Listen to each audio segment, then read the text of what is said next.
seek help and the stigma. On the news this evening, Governor Fubara revamps River State Fire Service. Police arrest 4 suspects, recover ammunition, hard drug in River State. POS operators call for disbandment of Obiakpo POS committee. Analyst asks PDP leadership to enforce disciplinary actions against FCT minister. And on the foreign scene, thousands flee as DR Congo rebels claim Goma city. I'm Sam Chinedu, and the news continues after the message.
Back, River State Governor Siminalayi Fubara says his administration is working to ensure residents do not rely on multinational companies for fire emergency responses.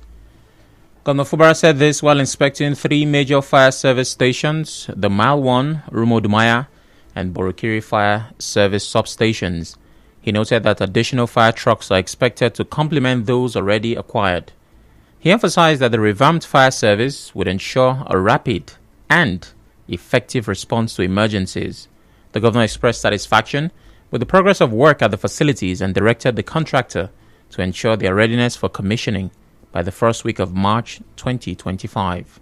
Are trying to put major 3 fire stations that will habitate into an effective state where rapid and quick response will be achieved in fighting issues of fire incidents in the state. For a very long time we have had this situation that we have to depend on the multinational to respond to fire incidents in the state. We're government, and one of our responsibilities, or what I say among our responsibilities, is to protect lives and property. Away from that, operatives of the River State Police Command from the Hawk unit have arrested 4 suspects in connection with criminal activities in Oyibo local government area.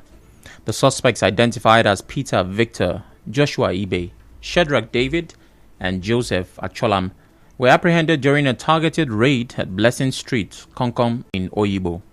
A statement by police spokesperson Grace Iringa Koko said a search of the suspects led to the recovery of 1 round of live ammunition and containers with liquid substances suspected to be hard drugs.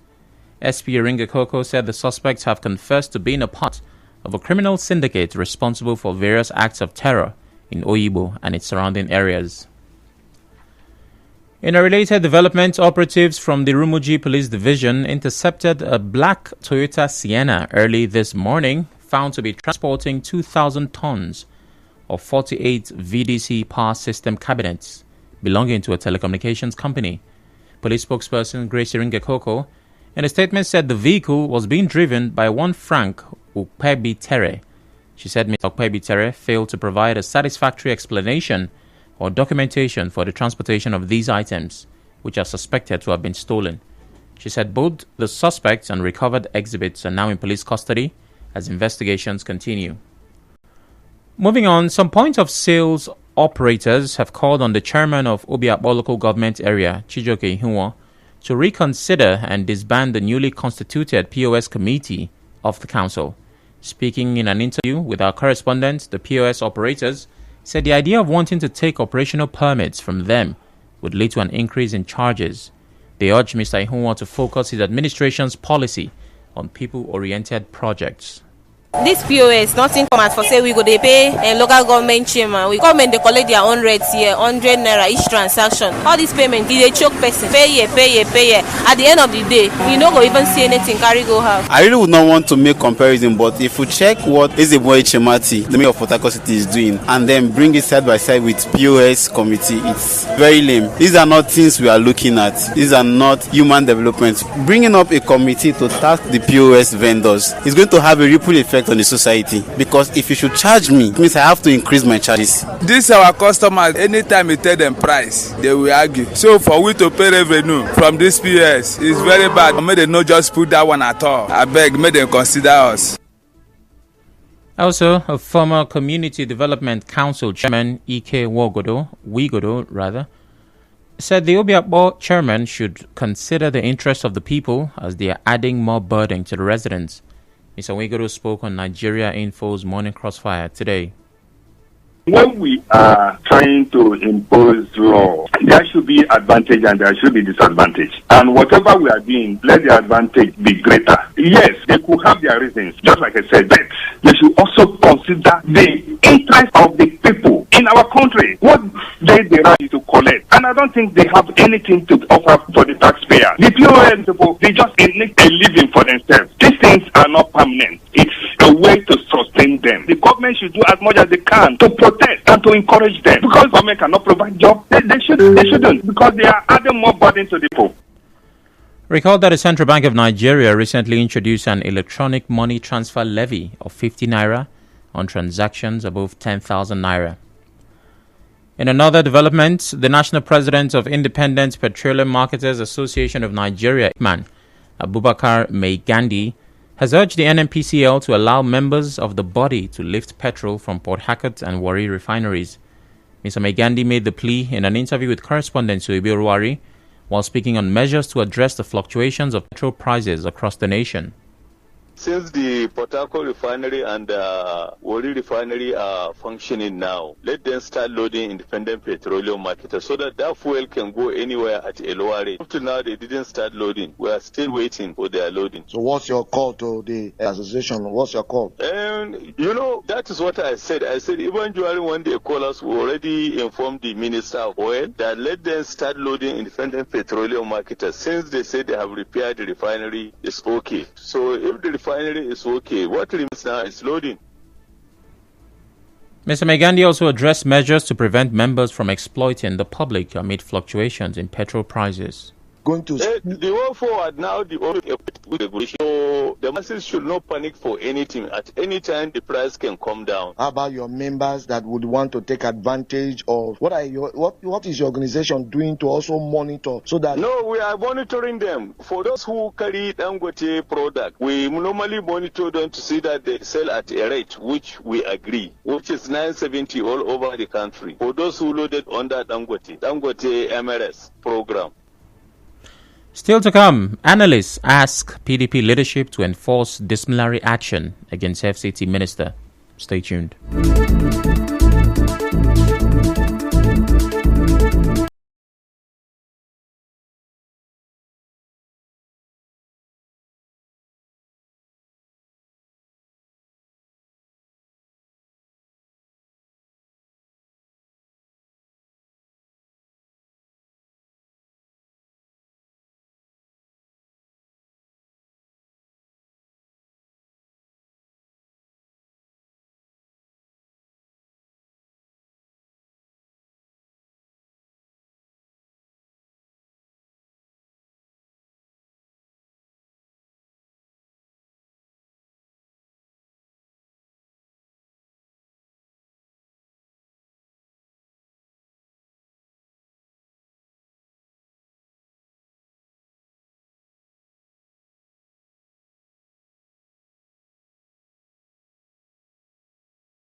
To the rest of the news, a Lagos-based political analyst, Liberus Oshoma, has called on the national leadership of the PDP to take decisive disciplinary action against the FCT minister instead of merely demanding his resignation from the party. Mr. Oshoma said this in an interview with correspondent Suibi Oruwari while analyzing the call by the Bauchi State Governor Bala Mohammed to the FCT minister to resign his membership from the party. He said such a call confirms speculations that the FCT minister is stronger than the PDP. Some persons didn't do a quarter of what Wike has done, and they were shown the way out of PDP. They were suspended, they were removed. Wike seems to promote mineral rights. Mr. Oshoma attributed the PDP's ongoing internal crisis to its over-reliance on the FCT minister for funding since 2015, a move he believes has weakened the party's structure and authority. So when the likes of Wike took over the finances and it's a notorious fact that he financed the party, he bankrolled it, the leaders of the party, people like Atiku Abubakar, ordinarily you would expect would stay back to rescue the party, left. So they all left. So at the end of the day, it was almost as if the PDP was for the highest bidder, for a sitting governor to command other governors, and they were going with him as if they were his errand boys. That alone should tell you the kind of power that Wike commanded in PDP. And so it's almost as if he's stronger than the party. In the meantime, former Lagos State House of Assembly Speaker Mudashiru Obasa was absent from plenary today despite insisting he remained the Speaker following his impeachment. This was after the Assembly instructed its officials to henceforth present valid identity cards to access the premises, signaling tightened security at the complex. There was also a heavy presence of police officers around the Assembly premises today. Today's plenary is a third session presided over by the new Speaker, Mojisola Meranda, since Mr. Obasa's removal. At plenary today, the rest of the 39 members were seen gathering within the premises of the Assembly for a group photograph. In other news, Minister of Humanitarian Affairs and Poverty Reduction, Nentawe Yilwata, says some politicians are trying to influence the social register to allow governors of the states to generate the list. Mr. Yilwata, who spoke on Channels Television, said the ministry will not allow any political affiliation or attachment to the conditional cash transfer, adding that poverty does not know political party or tribe. The news continues after the message.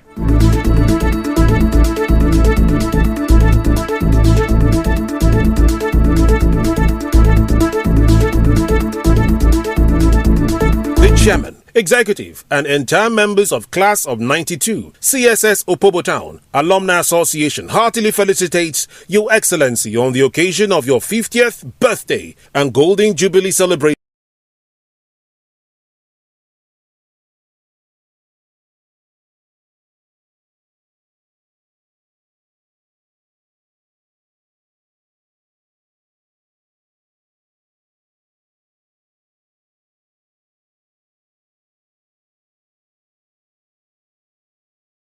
Welcome back. On the international scene, rebels from the Congolese M23 movement say they have taken control of the eastern city of Goma following a lightning advance against the army. Heavy artillery and gunfire has been heard in the besieged city throughout the day. At least 13 foreign peacekeepers have been killed in clashes with the rebels. Fighting between the M23 and the Democratic Republic of Congo's army has intensified since the start of the year, with the rebels seizing control of more territory. On the news this evening, you heard Governor Fubara is revamping the River State Fire Service. Police have arrested 4 suspects, recovered ammunition and hard drugs in River State. POS operators are calling for the disbandment of Obiakpo POS Committee. An analyst has asked the PDP leadership to enforce disciplinary action against the FCT minister, Nyesom Wike. And on the foreign scene, thousands have fled as DR Congo rebels claimed Goma City. The news was edited by Martha Okere. To reach the news team, send an SMS or WhatsApp to 0808 721 7215. I'm Sam Chinedu. Thanks for listening.